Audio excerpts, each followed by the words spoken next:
చిన్నప్పుడు మనం చూసేవాళ్ళం ఏం రత్నం సమర్పించవు శ్రీ సూర్య మూవీస్. అదొక బిగ్గర్, ఒక లార్జర్, ఒక గ్రాండ్ ఇయర్ అది. అట్లా ఆ సినిమాలు చూడడం కూడా అదొక హ్యాపీ.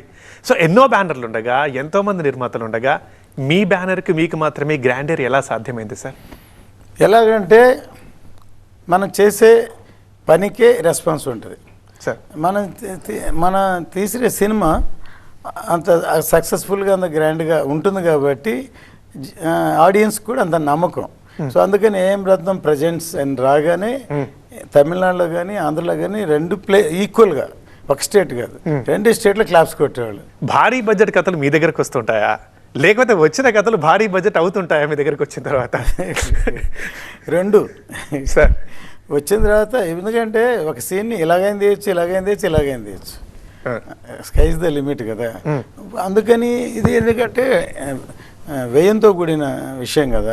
అంటే క్రియేషన్కి అంతం లేదు, ఎండ్ లేదు. బాగుండాలి. అట్లాగే క్వాలిటీ కూడా లిమిటేషన్ లేదు. ఎక్కడో దగ్గర పులి స్టాప్ పెట్టకపోతే వెళుతూనే ఉంటుంది, అంతే కదా. సో అది మన టేస్ట్ని బట్టి ఏంటి బడ్జెట్లు లేకపోతే ఖర్చులు చూడకుండా చేయడం వల్ల పెరుగుతుంటాయి.